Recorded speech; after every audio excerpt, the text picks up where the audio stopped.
지난 10일 한 경비원이 입주민에게 폭행을 당해 의식불명 상태에 빠져 모두에게 충격을 안겨줬는데요. 지금 이곳이 사건이 발생했던 장소입니다. 지난 10일 이곳에 근무하던 경비원이 입주민과의 시비 끝에 바닥에 쓰러졌고요. 결국 사망하고 말았는데요. 관리사무소에 사건에 관해 얘기를 들어봤습니다. 차량이 자기 빨리 들어가야 되는데 들어가지 못한 상황에서 화가 나서 입에 담지 못한 욕을 많이 했다고 하더라고요. 말렸죠. 내려와서 이제 두 분이 싸우고 있는 걸 말렸는데 다시. 어렵게 당시 상황이 찍힌 CCTV를 확인할 수 있었는데요. 출입이 막힌 SUV 차량 뒤로 수입차 한 대가 정차합니다. 약 1분 뒤 SUV 차량이 결국 진입하지 못하고 뒤로 후진하자 갑자기 차문을 열고 내리는 남성.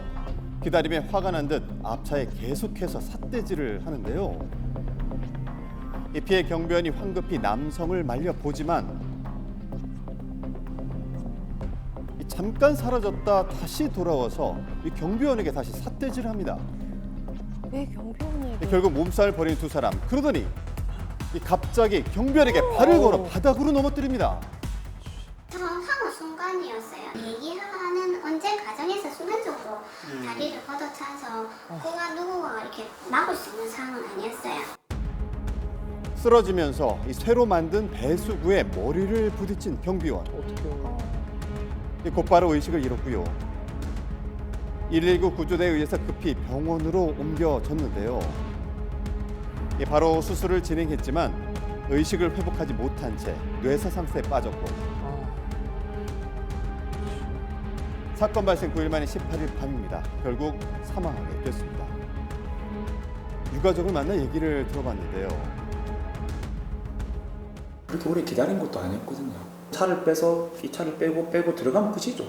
이거 뭐 하늘 일이 있습니까? 경비원이 아니라 자기 아버지나 친척이나 그렇게 행동했으면 이렇게 했겠습니까? 처음부터 쌍욕을 하고. 네, 아버지가 사망에 이르게 된 것이 전혀 이해가 되지 않는다는 가족들.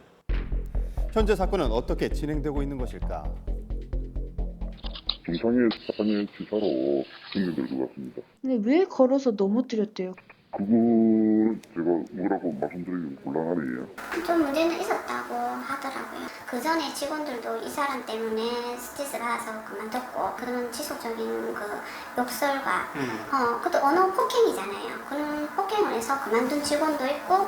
네, 수험 끝에 어렵게 이 가해 남성과 연락이 닿았습니다.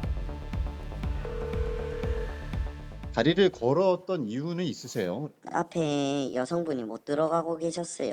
그래가지고 좀 시간이 지체된 상황이었어요. 저한테 손짓으로 뒤로 빼라고 좀 언성을 높이셨는데 왜 저한테 짜증을 내느냐. 그러다가 경비원분도 화를 내셔가지고 저한테 좀 달려오셨거든요. 치시고 침 좀 뱉으시고 그러다가 좀 몸싸움이 조금 있었어요. 제가 그거 한 거 아니고 경비원분이 막 밀치고 막 그러셨는데 가해자의 주장에 따르면 경비원이 먼저 침을 뱉고 밀쳤다는데 이 당시 상황을 지켜보던 사람들의 얘기는 다릅니다.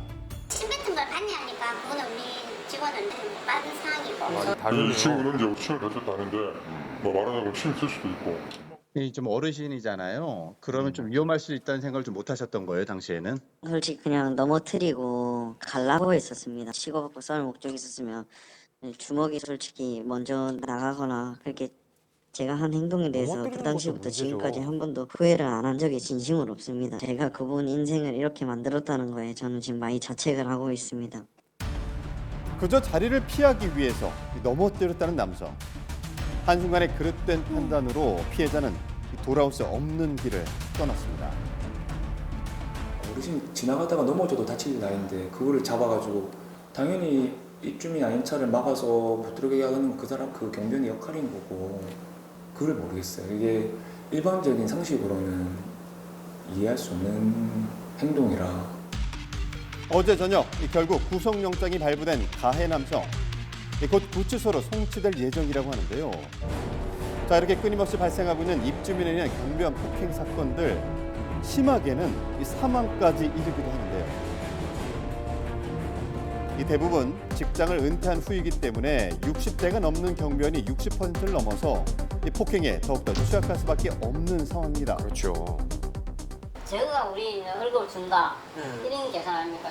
무조건 월밖에 안 되죠. 그건 어쩔 수 없습니다. 잘라내기지 뭐 좀 어떻게 보면 우리 대신에 어떻습니까? 경비원에 대한 폭행이나 이런 부분이 아마 법적으로 되어 있어도 현실상 그게 어려움이 있는 거죠. 전문가는 이러한 현실이 열악한 계약 조건에서 기인한다고 합니다. 우리가 잘 알고 있는 1년, 2년 단위식 계약이 아니라 뭐 3개월씩 쪼개기 계약을 한다거나 그래서 고용이 굉장히 불안한 상태이기 때문에 이분들이 그렇게 고용 불안한 상태에서 본인이 이제 경제적으로도 취약하고 또 나이도 많고 이런 상황이니까 부당한 대우나 아니면 폭력적인 그런 대우를 받더라도 항의하거나 아니면 뭐 그거를 적극적으로 맞서기가 굉장히 어렵죠. 2021년 경비원 갑질 방지법이 만들어졌지만 이 법에도 한계는 있다고 말합니다. 지금 현재 시행 중인 공동주택관리법에서는 그걸 만약에 위반할 경우에 어떤 처벌이 되는 것까지는 없습니다. 업무 이외에 부당한 업무를 시키거나 아니면 뭐 폭행 등 그런 이제 갑질이 있을 경우에는 1천만 원 이하의 과태료를 부과할 수 있도록 지금 하는 규정이 계류 중에 있습니다. 만약에 이 규정이 국회를 통과해서 시행이 된다면은 아무래도 우리 경비원 분들을 조금 더 두텁게 보호하는 그런 안전망이 생기지 않을까. 진짜 지금도 심장이 막 갈기갈기 찢기는 것 같고 너무 아프고요, 고통스럽고요. 저희 일을 계기로 자기 위치나 신분보다 낫다고 자대하거나 갑질하거나 이런 일들은 없었으면 좋겠습니다. 가장 취약한 계층의 처우를 살펴봤을 때 우리 사회 수준이 드러나는 법이겠죠. 사회적 인식 수준을 높이기 위한 노력이 꼭 필요하겠습니다.